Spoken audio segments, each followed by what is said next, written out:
दू टेला गोच एक मोगा गोहा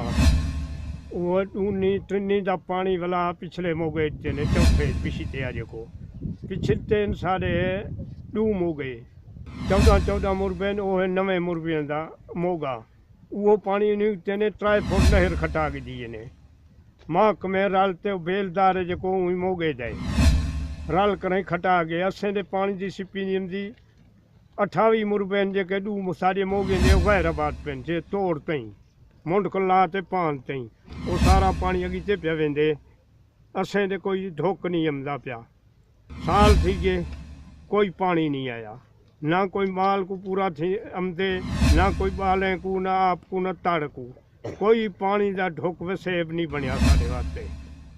यो पानी का वसेब साढ़े वास्ते बनाओ सर साढ़े मोगियां दे उत्ते कोई पानी नहीं आमदा गैराबाद इलाके थी गए वो टेल जड़ी है झिक्की कार करें 4 फुट झिक्की कार तो लईए ने नाल 3 फुट चौड़ी कर दी है कोई साढ़े उत्ते वसेल साढ़े मोगे डू जड़े बिल्कुल ट्रे पेंशे रकबे साढ़े गैराबाद थी गए साढ़े नाल जुल्म पे चलते पिछो जो को पानी को बेलदार आप दीवारी लवा घिंदे सारियां वारियां जान करें पिछो नहर सुकवा देंदे।